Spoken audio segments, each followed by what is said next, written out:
Hello, I'm Chris Williams from Read Comics, They're Bad For You, or if you're watching this on my BitChute account, Comic Freak, today we're going to be reviewing Swamp Thing, Episode 5, Drive All Night.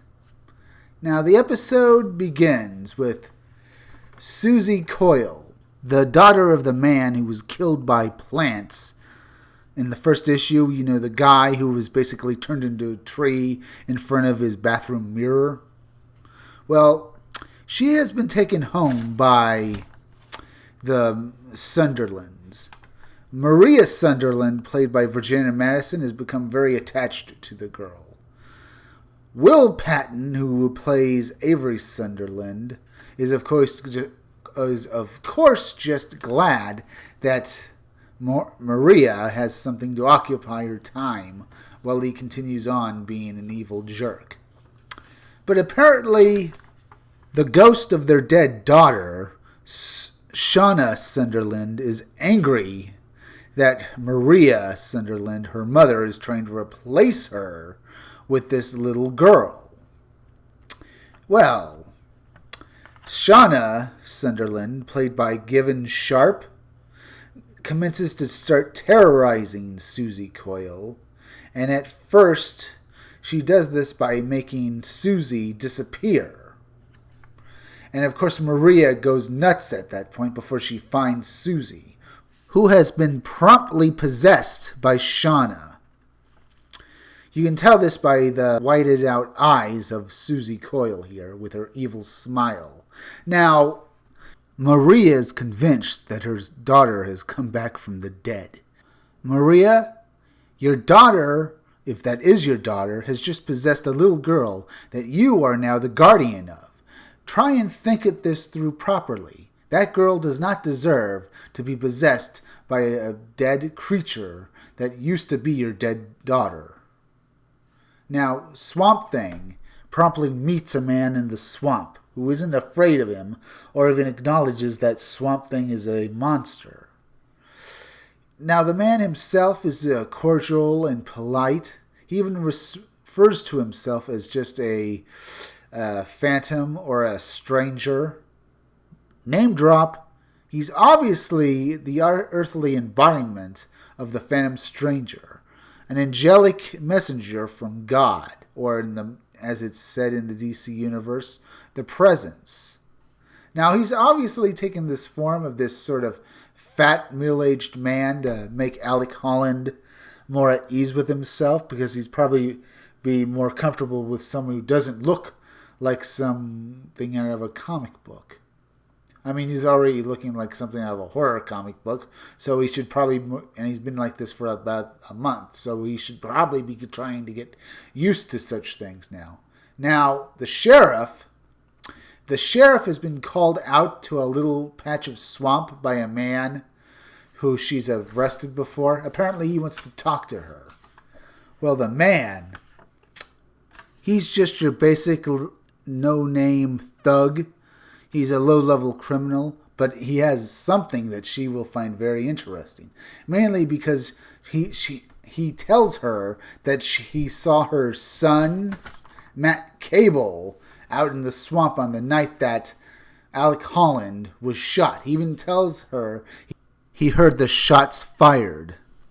Well, he didn't actually see the shooting, but considering that he saw Matt go in there, and he heard a couple of gunshots, and he saw only Matt Cable come out of it, it doesn't take two and two put together to tell you that something bad happened. Well, before she actually did anything, he brought out his gun and leveled it at her, saying, "Oh, I know you're going to try and do something to me to try and protect your kid, lady, but I want $50,000 or I will tell everyone what I saw." And of course, this just gave her even more of a motive to just shoot him, and she promptly does. And she tells him as he's dying, "No one threatens my son," before she blows his head off. And of course, she's a lying little woman who's more of a criminal with every episode we see of her. And she promptly calls back to the station, shots fired, and before she makes it look, tries to hide any evidence, or at least do anything that would make it look anything more that he tried to kill her first. We now switch over to Abby Arcane, who's gone to go visit Susie Coyle at the Sunderland's mansion. Well, she first meets Maria Sunderland, and Maria is being cryptic by saying that she's back and that she's waiting for you.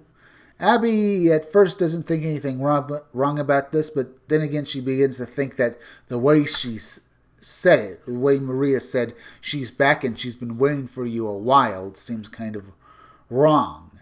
When she goes up to see Susie, of course Shauna is actually possessing her, and she starts playing mind games with Abby. Susie even uses the pet names they used to use back in high school. It was sort of those pet names you'd use by, basically reversing all the letters in their first names and then calling each other by those names.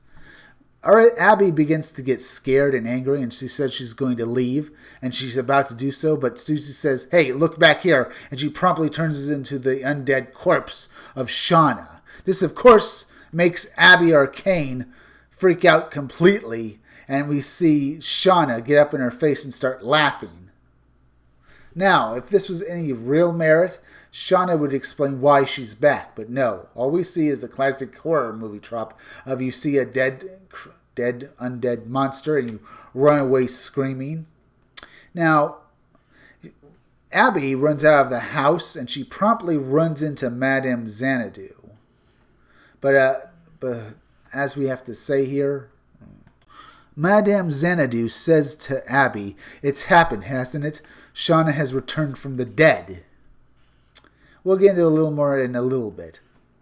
Jason Woodrue, played by Kevin Durand, goes to Alec Holland's lab, and he finds a few cell samples from Swamp Thing that were left behind when Swamp Thing had to deal with that undead monster that had become of the thug that he killed in the second episode.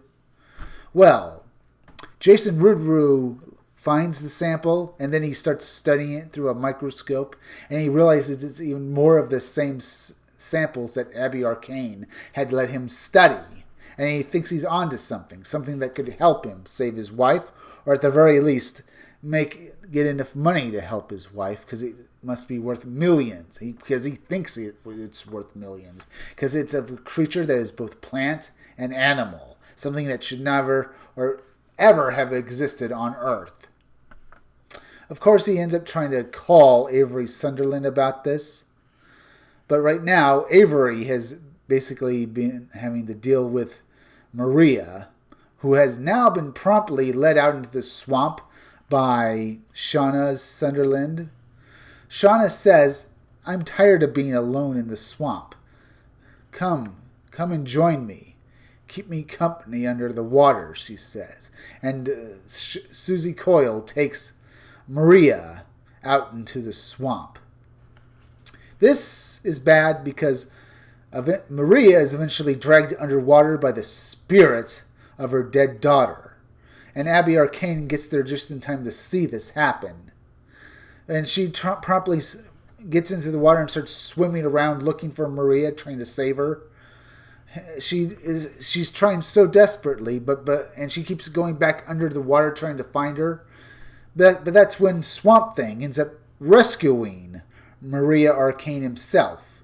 He drags her out of the water, and he promptly resuscitates her, making her breathe again by placing his hand on her chest and giving her enough pressure that makes her spit out the swamp water. And this is how the episode ends, with Maria Sunderland in the hospital and her husband, Avery Sunderland, going to see her. Of course, Jason Woodrue finally finds Avery, and he tells him about the creature, about this monster in the swamp that he could use for his research. And in full view of Maria, he promptly orders Jason Woodrue to do everything he can. And he looks back at his wife, and she knows that he took the time to go and do his little schemes, or spending time with her when she's been injured and has nearly been killed. And this is how the episode ends. It ends on that sad, somewhat melodramatic note. She knows she's been married to a monster, and just promptly proves to her that he places more on his business than her. It's a good episode, I have to tell you that much. And the special effects and the creepiness of it are just as good as any classic horror story you've ever seen.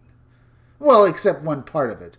Abby Arcane, for the fact that she's actually seen a ghost, literally, just seems to like she's sucked it up faster than even Alec Holland, who is actually now a real monster.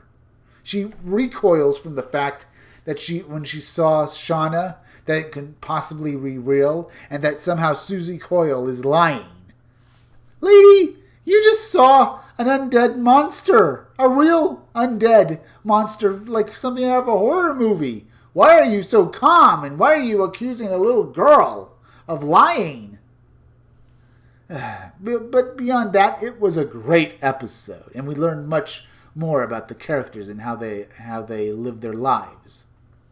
Mainly because Abby Arcane has something against Madame Xanadu. Apparently, Madame Xanadu was basically giving her mother bad information and giving her on how to live her life when she gave her readings, trying to help Abby Arcane's mother. But apparently this backfired and eventually caused Abby Arcane's mother not to so much commit suicide, but eventually die of a drug overdose. So she blames Madame Xanadu for that. And this is where I'll end this review. If you like this video, subscribe. Make sure you're still subscribed. If you're watching my videos but you have not subscribed, please subscribe to me at Read Comics. They're bad for you. And remember, the there in Read Comics They're Bad for You is spelled T-H-E-R-E. It's misspelled so that it's easier for you to find. Now, if you're watching this on BitChute at Comic Freak, please subscribe to me there too. And hit that bell for notifications, and hit that like button, and leave some comments down below. And remember, keep checking back in future videos for more information on my own upcoming independent comic book, Scumdogs. I'm Chris Williams, and I'll be back again tomorrow with another review.